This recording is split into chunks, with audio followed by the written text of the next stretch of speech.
how is it that people get stuck in that position where like, I just need him to be fixed? The woman goes, I need him to go and get help. His addiction is the problem. If he just didn't drink and do drugs or whatever it may be, we'd be okay. He's the biggest problem. I don't want to have therapy. Don't want to have support. I'm all good.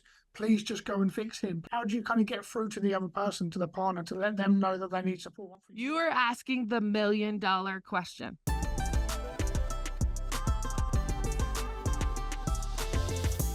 Welcome, Tanya, to the Inside Addiction podcast. It's great to have you on the show. Thank you, Luke. Thank you for having me. I've been listening to the back episode. I want everybody go find Gigi's episode right now. 50 Ways Not to Worry. No, thanks for the support. Thanks for the support. And yeah, there's so many great episodes. I'm so excited to get to your episode today because we're going to talk about family members, and that's really, really important. So why don't you start off by telling us a bit about your background and your relationship to addiction? Sure. What I didn't know until I married my second husband was that I have a relationship. If we want to couch it in the word addiction, I have a relationship addiction. If there are 50 eligible men sitting in a bar somewhere, all equal, I'm going to pick the one, or I would have picked the one who lived with his mother, didn't have a job, didn't have credit, wasn't sure where he was going. I am a fixer. So in the classic terms, if you want to talk in the AA step terms, I'm the codependent. And I was looking, it's such a convoluted round of way to look for things, but I am looking to help that person feel better about themselves, because if I help them feel better about themselves, then I have a job and I have a role and I feel better about myself. And when you think about it, what was it that sort of made you pick out those kind of guys? How did you, like you say, if there's 50 men, you would have picked the one who struggles with addiction. Why do you think that was? Well, I had early childhood trauma. And that early childhood trauma I didn't discover until much later, until almost 20 years into my second marriage. Once I discovered that, I realized I had been looking at life through those lenses. And when you look at life through those lenses, my primary concern was, am I safe? Am I safe? Am I safe?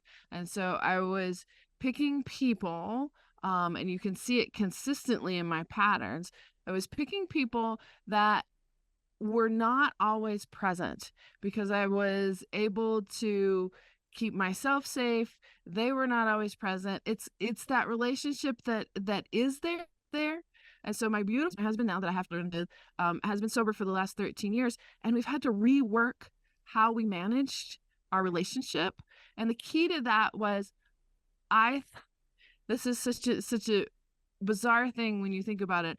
I thought, oh, I'm providing what he needs. I'm providing the stability. I'm doing what needs to happen, until my particular relationship addiction just kind of took over, in the sense that not only did I need to have structure, I needed to control everything. And when he got sober, he's like, I'm a full adult. I'm a person who makes decisions. I'm a person who can manage the kids. I can manage the world. I can do all these things. Now, he was always functioning, but when he came into his own, it was really hard for me to pull back and say, okay, you do have all the capabilities of being a full adult, of making full decisions, of being a full partner in this relationship, but I don't know how to be that person. I don't know how to let go of the controlling. I don't know how to let you be you so I can be me. That was a huge learning process, and it didn't really kick in. This is the interesting part. It didn't really kick in until my son turned 13 and I began to behave with him the same way I was behaving with his father. And I recognized, through the help of a great therapist, I recognized that the problem was not them. Yes, they had their issues, they had their struggles, but the problem was me. Problem was you. The problem was me, and I was creating my own issues. And then I began to look backwards and say, I had been creating my own issues the whole time.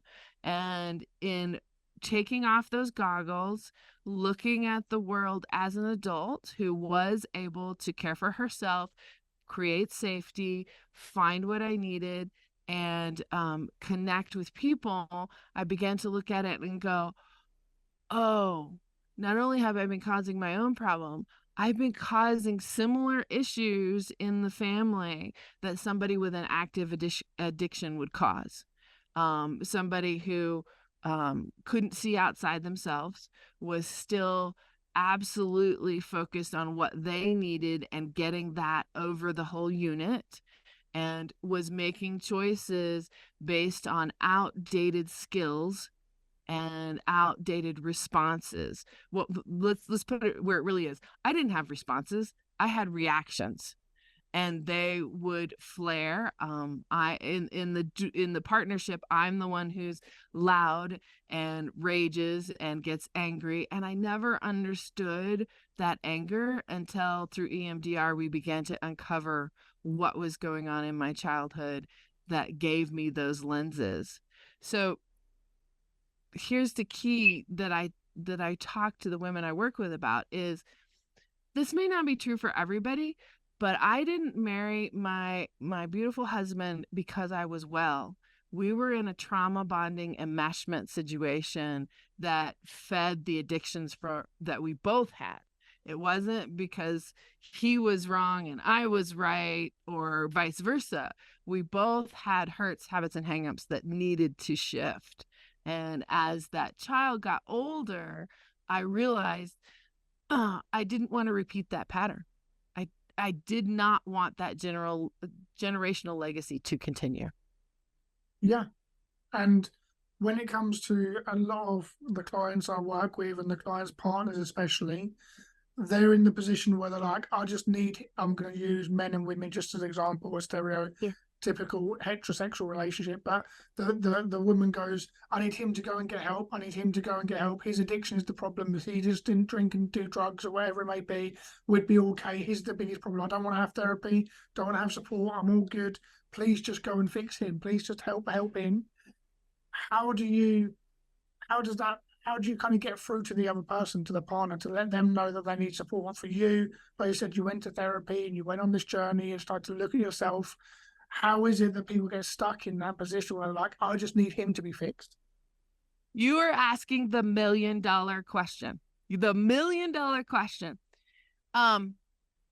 There are a couple ways to look at that. There's a great post right now on an Al-Anon group, to where the woman has her hands up in the air and she is screaming at the man across the table, saying exactly what you said. I just need you to get the addiction fixed.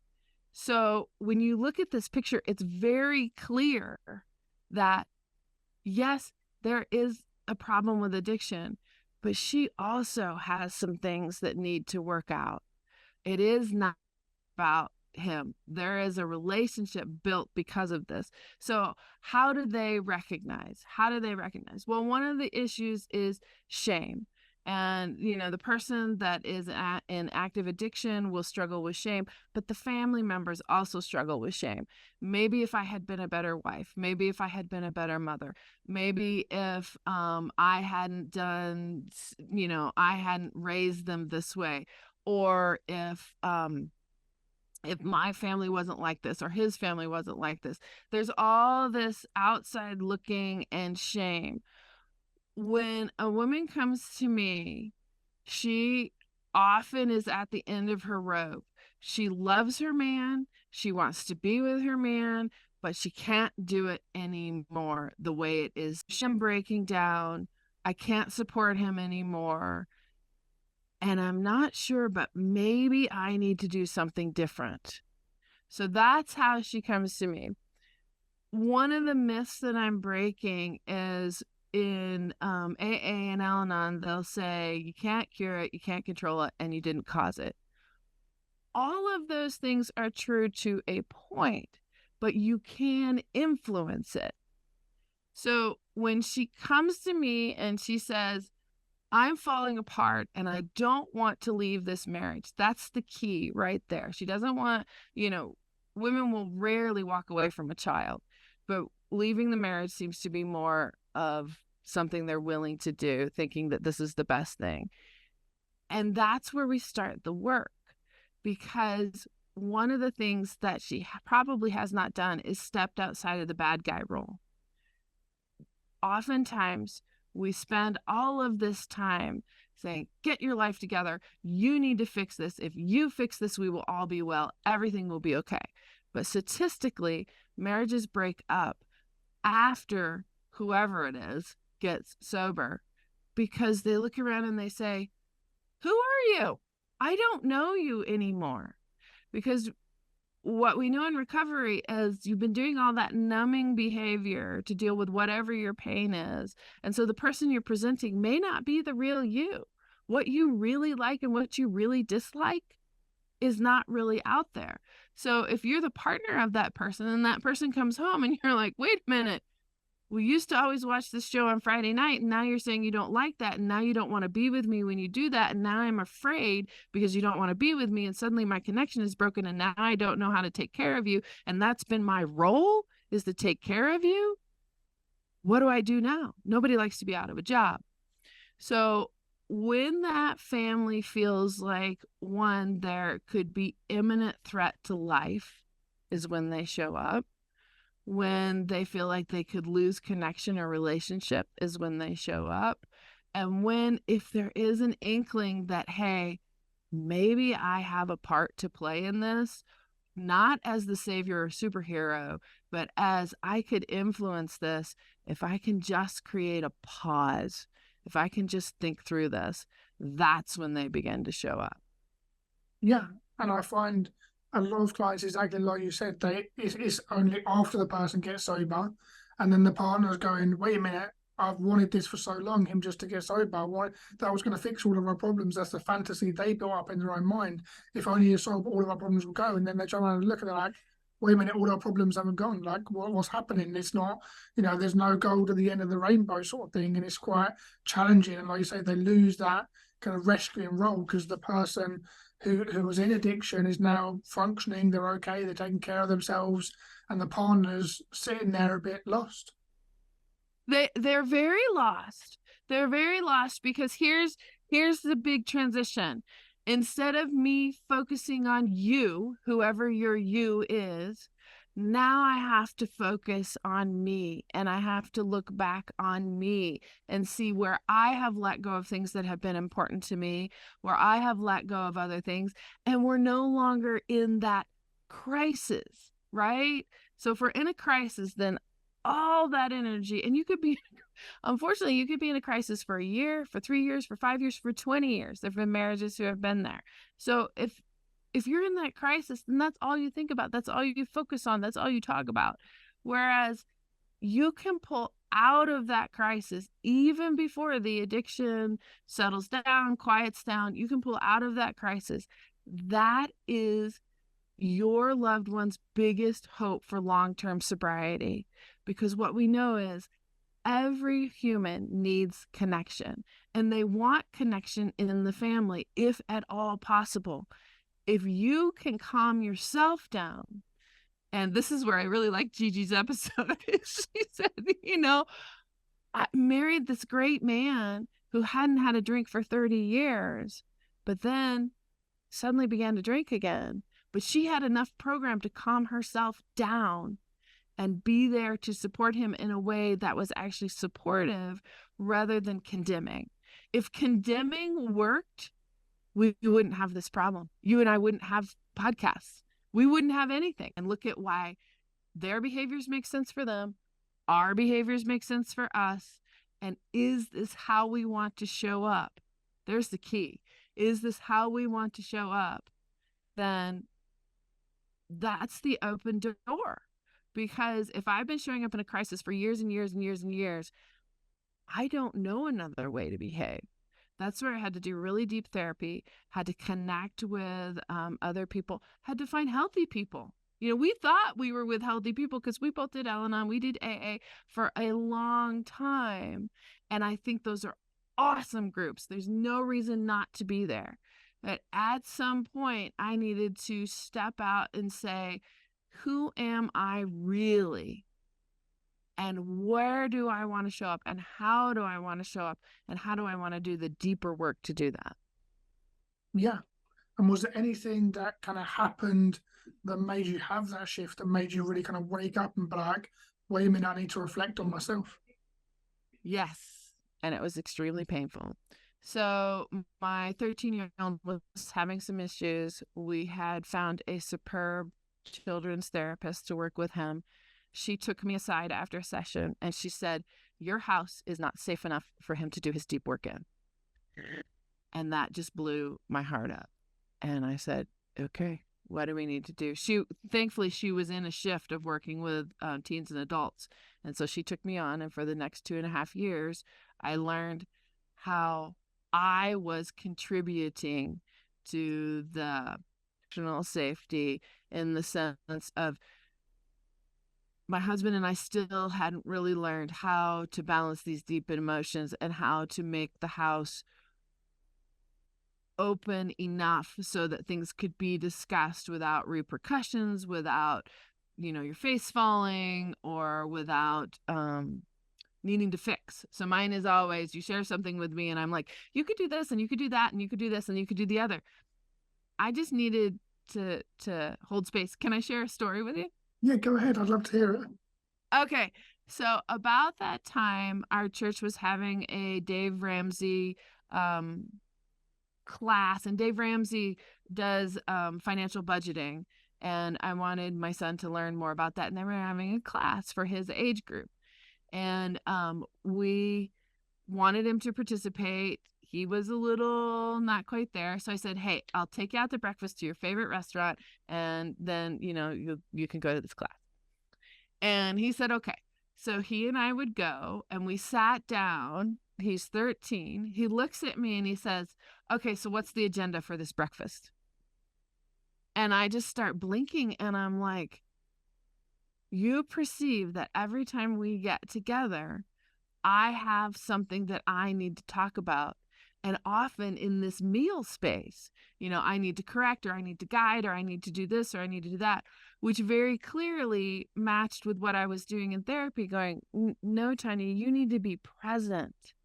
You need to hold space. You need to hear what they have to say rather than putting your own out there.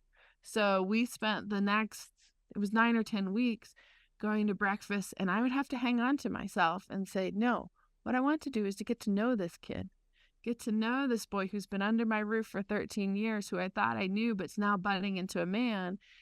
And I just want to listen. And so what began to happen were these no agenda breakfasts.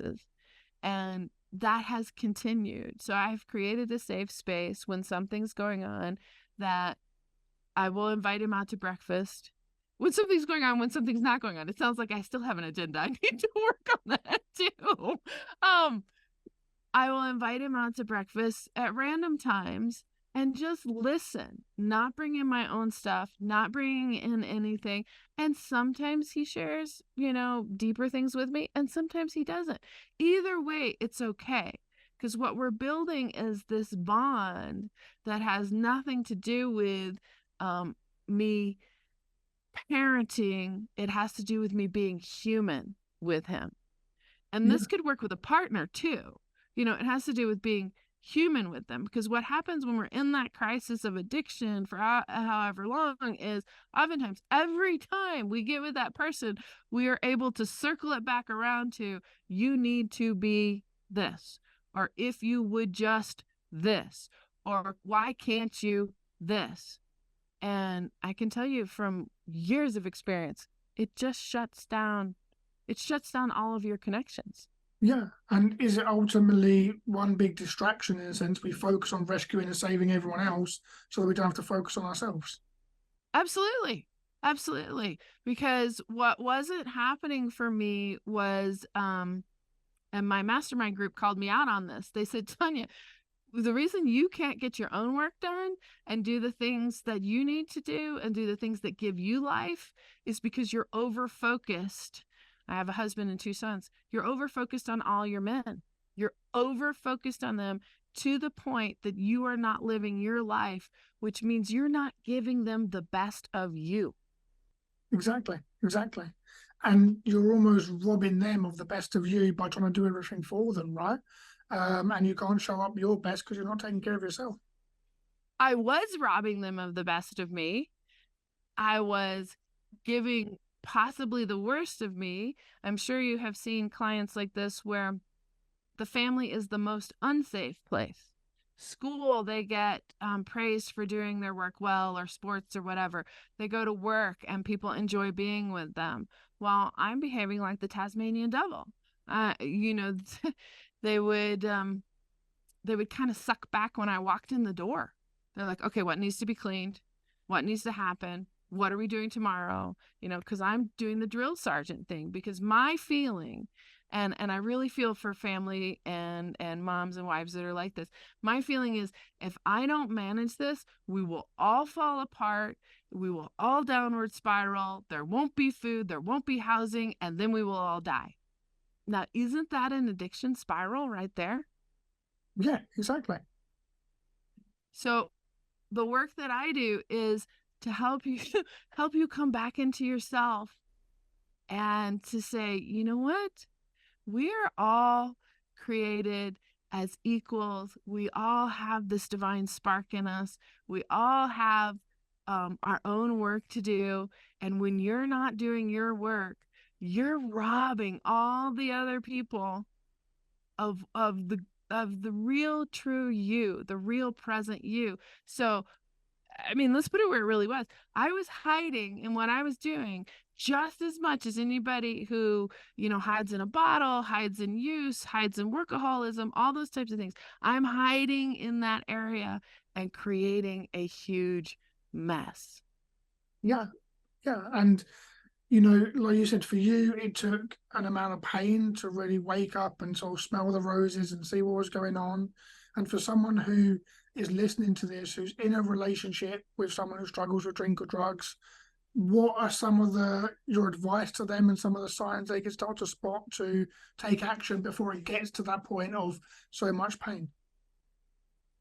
So I have this little exercise, and and if if that person would take out a piece of paper, and don't spend more than 2 minutes doing this, so we don't need this to be exhaustive. On one side, write everything that is wrong with your loved one, everything. Flip it over. On the other side, write everything that is right. Now what I'd like you to do is take that piece of paper and separate those two pieces. And you can't. So the reality is, there are some right things and there are some wrong things. Now, the next step is, how are you going to begin to look at yourself so you can accept both? That there's right things and there's wrong things. Because when we are in this crisis situation, all we see are the wrong things. And if everything was wrong all the time, you wouldn't be there anymore. There have absolutely got to be some things that are keeping you there. So the first thing is to do that exercise. And I really do mean do it. You can hear me say it and you're like, okay, I get the concept. Do the exercise. The next piece is look at where you can connect. Where are the places that you still can connect? And stop being the bad guy. Where can you say nice things to your partner, your child? Where can you legitimately praise? Do those things for a week and see what happens. Because what is really happening is, nobody grows up and says, I want to use drugs. I want to be an alcoholic. I want to be a porn addict. I want to be this. I want to be that. They are dealing with the pain. You are adding to the pain. Then the next thing is, figure out where you can get support for just you and look at what is important to you. Where have you stopped taking care of yourself? Have you been to the doctor in the last year? Have you been to the dentist? Have you been doing regular maintenance things? Are you exercising? How are you eating? How are you sleeping? All those types of things. So those are places that you need to start looking at you first. And then I recommend you get with some other people. Al-Anon, Celebrate Recovery, Thrive Family Group. Since COVID as the gift has given us, a lot of online places, and hear what other people are saying, because one of the biggest things is knowing you're not alone. You don't have to carry this secret alone. You don't have to stay in shame. This 46% of the American population deals with some level of addiction. So guess what? You didn't escape it. This is common to humanity. And what is so prevalent now that wasn't prevalent before are programs and places to go and understand more about how the family is affected by addiction, and that it isn't just a person with addiction, but it is the whole family has been responding to this. And that's where I've put together the Blessed Family Recovery Summit that's going to happen December 7th, 8th, and 9th. It's a free summit. Show up, pick out the speakers that you want to see. We're talking about Amber Hollingsworth from Put the Shovel Down, who does magnificent work on her YouTube channel, 20-year master's addiction counselor, but she focuses on the family. She's going to be talking about lies, manipulation, and covert conversations. We've got some other people who are talking about how to respond when you are feeling out of control. We're breaking open that area around porn and sex addiction, which is almost untalked about, but often underlies some other things that are going on in your loved one's life. And then very key is how to speak to your children. So when I have women call me, that's one of the first things they say. They're like, well, I don't think they know. I'm sorry, they know. Whatever age they are, they know that something's amiss. They're not sure what it is. And as they get into the teen years, there really needs to be some other conversations. But we're talking, the Betty Ford children's program is going to be there talking about the work they do from 7 to 12, which my kids went through, which was an enormous game changer and helped me learn about not carrying the shame of unpacking the backpack and feeling the feelings and figuring out how to pass through those. And then we've got a whole other section on emotions themselves, how to emotionally detox, how to digest your emotions, if you think about it, of not keeping them stuck so you're having physical pains, and then how to share this with your family, your children, and build that health state, because that's often what happens is when we use whatever we're using, we're putting those emotions to sleep. And when we put those emotions to sleep, they're not actually worked through, they're not processed, we're not able to connect with the people, because suddenly we've got this backpack that we're carrying around full of emotions, and so our emotions are jumping out when we don't want them to. Whereas if we're able to process and work through them and deal with them piece by piece rather than this big pile, we can be present for other people. When I told you the breakfast story, one of the things was I hadn't processed a lot of those emotions. I didn't even realize I was doing that. Once he gave me that feedback, because I was in therapy, because I was working programs, I could process that. So that's a whole lot of stuff. But the main thing would be to do the one sheet exercise, actually do it.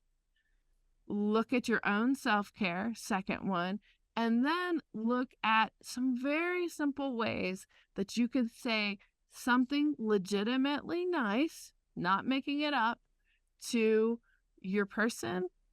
And then the deeper one is to yourself. Amazing. And as I hear you say all of that, how do people manage the balance between like enabling and boundaries? Part of me is like, okay, they write the list, they see all the amazing in their partner, but the partner still goes out that night, gets drunk and throws up everywhere and calls a nightmare. Like, how do you manage the balance between setting boundaries and working on the relationship and deciding to stay and keep putting in the effort versus being like, no, this is a boundary, I've had enough, I need to leave? Like, how do you manage that balance? When is the right time to leave? That's a very deep question. And it's very individual. People don't do what they're ready to do until they're ready to do it, right? So with boundaries, one of the first things that I work with women on is clarifying what a boundary means. So if we think about a boundary, our skin is a boundary. It keeps our organs, our bones, all those things, our muscles in place. You know, if I didn't have skin, my liver could be across the room, my eyeball could be over here. All those things would not be in place. So what a boundary is something that gives me the opportunity to say, I am me, you are you, and we have separate identities and separate needs, and we all have needs. So boundaries are only things that I can control. With another adult and adolescent, really, you cannot control what they put in their body, how they do it, what happens with them, right? So if I've got somebody who's coming home from the bar, who's passing out, who's just mess everywhere, all those types of things, there are a couple things that I could do if we take that example.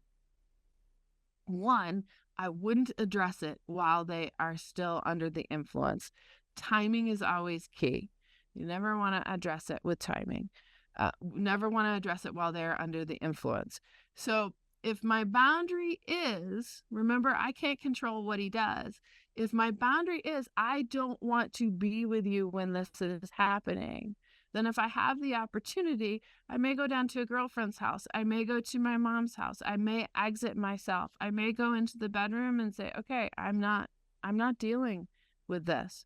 Because what often happens in these situations is we go into the rage monster and we think that this will fix it. Well, one, they can't hear us. Two, they're under the influence. Three, they've just pushed the problem onto us. Now suddenly we're the problem instead of leaving them in their own problem. So it's a term that I use called lovingly handing the problem back to them. I am not going to fix this. I'm also not going to attack you for it. This is something that you need to deal with. With that particular situation, whether the person wakes up and deals with it or not is your level of tolerance. Now, are you going to clean up because you like a clean house and they're not going to? Maybe, but maybe you're just going to leave it. I've worked with people who just, that was all over the car and they just left it. I said, when that person decides they're going to deal with it, they're going to deal with it. So there's a tolerance level there. The main keys with this are, I'm going to pause and stay within myself enough that I'm not going to attack you. Now back to timing. When you know that person is as sober as they are in their lives, so they may never be completely sober at this point in time, that's the time to have the discussion and to outline what you saw. Just give the facts, outline what you saw, and leave it there. Don't do any corrective measures. Just leave it there. And then you can make very clear understandings for yourself of what you are going to do the next time this happens. So handling it in the moment, that's an absolute no. Right?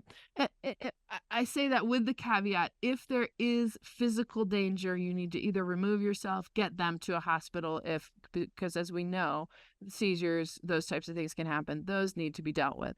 But if that is not there, then don't handle it in the situation. Go and do what soothes you. Handle it at a different time. Now, do you leave? Do you stay? Often the question, and it is not a question that can be answered in one session. It's not a question that sometimes can be answered in a month. It's where we would do the deeper work of what is it that you really want? How do you want to show up?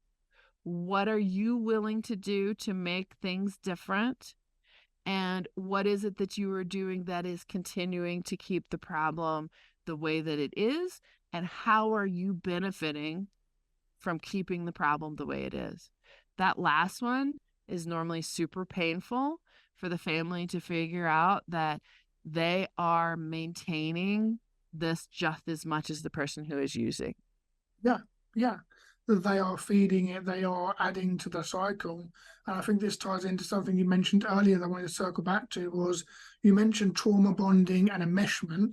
I wonder if you could give us a definition of what those two mean. What is a trauma bond and what is enmeshment, and how that oftentimes plays in?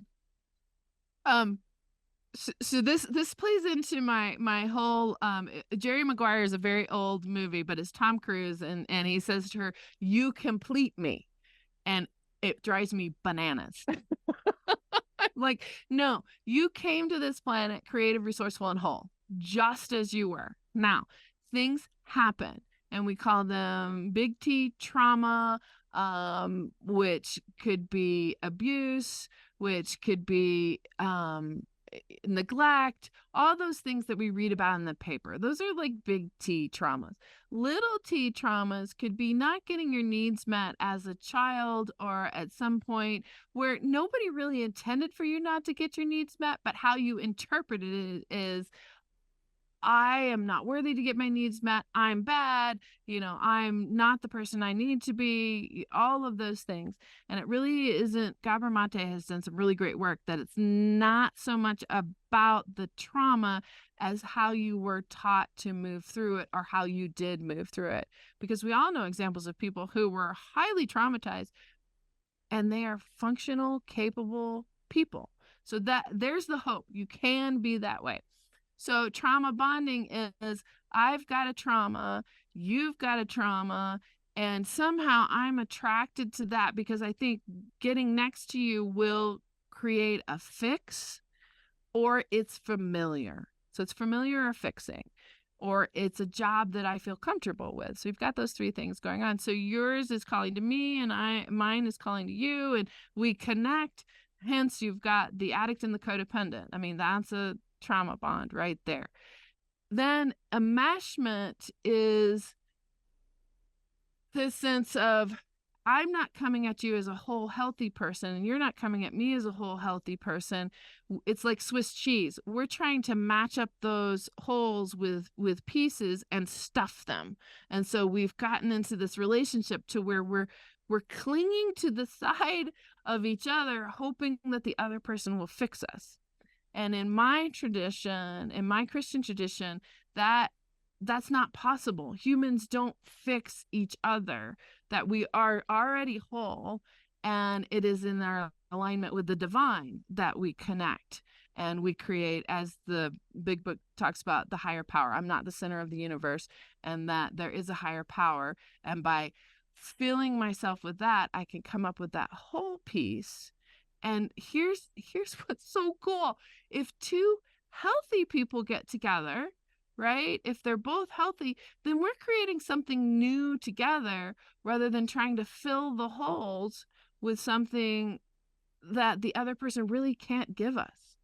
So the enmeshment leaves us, if you've ever been in a relationship, a friendship, a marriage, a partnership, a business relationship where there seems like there is a power struggle, that's where you're trying to fill the holes. That person's trying to get from you what either you won't give or don't have to give, and you're trying to get from them what either they won't give or don't have to give. And so you're creating that enmeshment bond. It's like a classic tug of war. I'm going to tug, you're going to tug, and nobody's really going to get anywhere. Yeah, and I think the important thing, like you said, was for people to each side to work on themselves, right? And to work on themselves, their own emotions. And for you, you mentioned your faith, but also you mentioned therapy and EMDR therapy. I wonder if you could tell us some of the ways you've worked on your own kind of trauma responses and enmeshment through EMDR and therapy. Absolutely. I've been to a lot of therapists. And what I would tell people is, you hire the therapist. You, in your gut, know what's connecting and what isn't connecting with you. And if your gut responses have been damaged, that's really the first place to start on, what do I like? What do I not like? So, and get down to, if you go back to childhood and think about, what did you really enjoy as a kid? Was it drawing? Was it dancing? Was it doing this? Do some of those things and see if you still like them. So as you get if you choose to get into the therapy world, remember, you hire them, they don't hire you. So if this isn't fitting, go try somebody else and try somebody else and try somebody else. And like we do, I don't know why we don't do this with therapy, but if I was going to hire somebody to fix my plumbing or do something like that, I would call Sally and I'd say, who did you use to fix plumbing? And I might say to her, what's your reference? Would you use this person? Would you use that person? Call some of your closer relationships and see, you'd be surprised. see who might have somebody that you trust already, who might have a therapist that they like. The next thing about getting into this work is realize it's going to take time and energy, and you're going to need to do some self-care around that. And by self-care, I don't mean pedicures and massages. What I mean is, are you taking time to breathe, to walk in nature, to get the sleep that you need? Are you hiding in busyness? Because when you're doing deep work, it is a lot of emotional energy and it is a lot of physical energy. So that rejuvenation, when I would leave EMDR, my therapist would say, don't go get in the car. Go take a walk. She said, you've done so much deep work. I want you to be present when you start operating this vehicle, right? So the next piece I would also really encourage is join one of these big groups. It feels uncomfortable. It feels uncomfortable to walk through the door, to maybe get on the Zoom. Just go and be quiet and see what it's all about. They have been super productive for so many people, especially as they are starting out, to know that you're not alone. If you're a parent, there's more parenting groups out there than you can shake a stick at right now. Join a parent group. If you're a wife, join an Al-Anon group. For parents, that's good too. But join a group somewhere. You don't even have to participate. Just listen. That's all you have to do. The other piece that I have found so helpful, and as I did these 29 interviews, I would say close to 18 or 20 of them are meditators. And there's so many varieties of meditation. You can find one that fits you. And how I like to think of it as, at the very base level, what you're doing is what you do for your body, your clothes, your dishes. You are washing, rinsing, and emptying out what's going on in your head at the very, very base level. And people say, well, okay, but I can't slow my thoughts down. Okay, the honest to goodness truth is, most of us can't either. I mean, you're in good company. So a minute, 2 minutes, then you work up to 5. And the joy is, you don't actually see it in the meditation. You will see it in your life. So a lot of times I will sit for the 20 minutes that I sit. I will, feel like, oh, this hasn't been worthwhile. It's been everything, I'm over here, I'm over there, I'm over there. But then something comes up that day and I'm able to pause. I'm able to come back inside of self, and I'm able to respond instead of react. So those are the things that I would highly recommend as the very first steps. And reach out. It's okay. We all face issues, and it doesn't have to get to a crisis or an explosion for you to say, maybe I need a nap today. Maybe I need a walk today. Maybe I need to sit and have a cup of tea instead of just going on with whatever my day is. Because for most of us, unless you're a first responder, firefighter, something like that, for most of us, we can take that pause. And what it allows us to do, and it's hard to believe, it allows us actually to be in sync with our loved ones better, to get more done, and to feel better at the end of the day. Exactly. And there's some really, really good tips and helpful ways for people to practically have that support. And I know one of the things that you have coming up that you mentioned is your summit. how can people find out more about it? Where can they go? How can they discover more? Absolutely. So there's several things going on. It's called the Blessed Family Recovery Summit. It does have a spiritual overtone, but come as you are. It isn't that you have to believe one way or the other. It's the idea of the higher power. So we've got the section on this would be a good way to find out what different programs are out there. So Beverly Buncher does Be a Loving Mirror, which is an excellent program. Pam Linhart does Thrive Family Resources. And then we have Amber Hollingsworth, who I mentioned earlier, who does a huge program on hope for family recovery. So that would be a good way to come and discover that there are resources out there. It's all going to be in a class style unit, and they're going to give very practical tips. Then we're going to work through the emotions, and then we're going to work through the opportunities that you have for helping your children, helping your teen, what that looks like. And then the other piece that I think is super exciting is I have a person from Invitation to Change, which is the CMC, and he talks about why behaviors make sense, because we spend a lot of time in why when really we should be asking what. So you can find it at the Blessed Family Recovery Summit.com. There's a Facebook group, there's an Instagram, all of them have that same name. And then, as I said, the summit is absolutely free. So December 7th, 8th, and 9th. I do have I just found such great material. I do have 10 speakers on one day. I don't expect you to sit through all 10 speakers, but what you can do is go into the menu and go, oh, that's really interesting. Or, oh, I really want to know about that.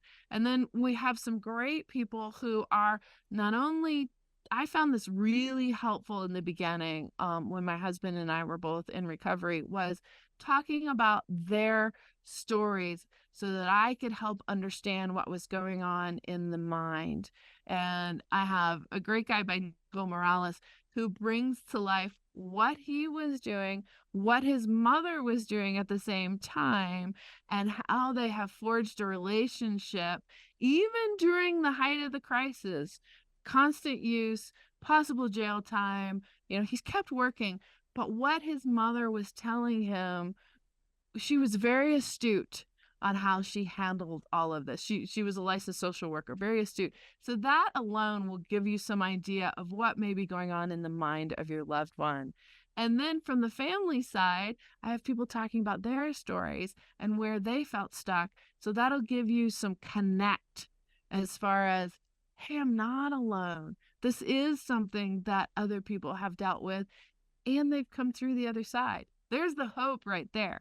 So it's a very hopeful process. It's a process, like all growth, that has some pain in it. But you know what? I just celebrated my 20-year anniversary. We can come through it. My son just graduated, he's 18, just graduated from high school, is working, living the life that he wants to live, and looking at what his next opportunities are. So there is hope. That's what I want to put out there for everybody. There is hope. I'm living proof of it. So are these 29 people. Yeah, that's amazing. There is hope. And for anyone listening, you can go to the link down in the description and find out more about the summit and all of the links and that kind of stuff. And yeah, thank you very much, Tanya, for coming on the podcast. Anything you want to sign out with or end on as we come to an end? I am just super excited about the summit.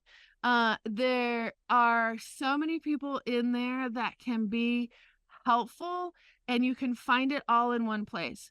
When I was struggling with this with boys that were 3 and 5 years old and surfing the internet almost 15 years ago, it was a desert. And I don't want anybody not to have a place to come and drink. So come and drink. Nobody will know you're there. No, you do have to sign in, but let's put it where it is. I will be the only one who knows you're there. You can do this in the privacy of your own home. Take advantage of this. Don't keep living in the hopelessness, the regret, the helplessness. that a lot of families stay in, because you are your loved one's best opportunity for long-term sobriety. Amazing. Well, yeah, thank you very much for coming on the podcast. Well, thank you, Luke. I really appreciate this opportunity. I appreciate all your work. And please go listen to Gigi's episode. And he's got some other great episodes, especially for the family. You've done some great work around that. Yeah, thank you very much.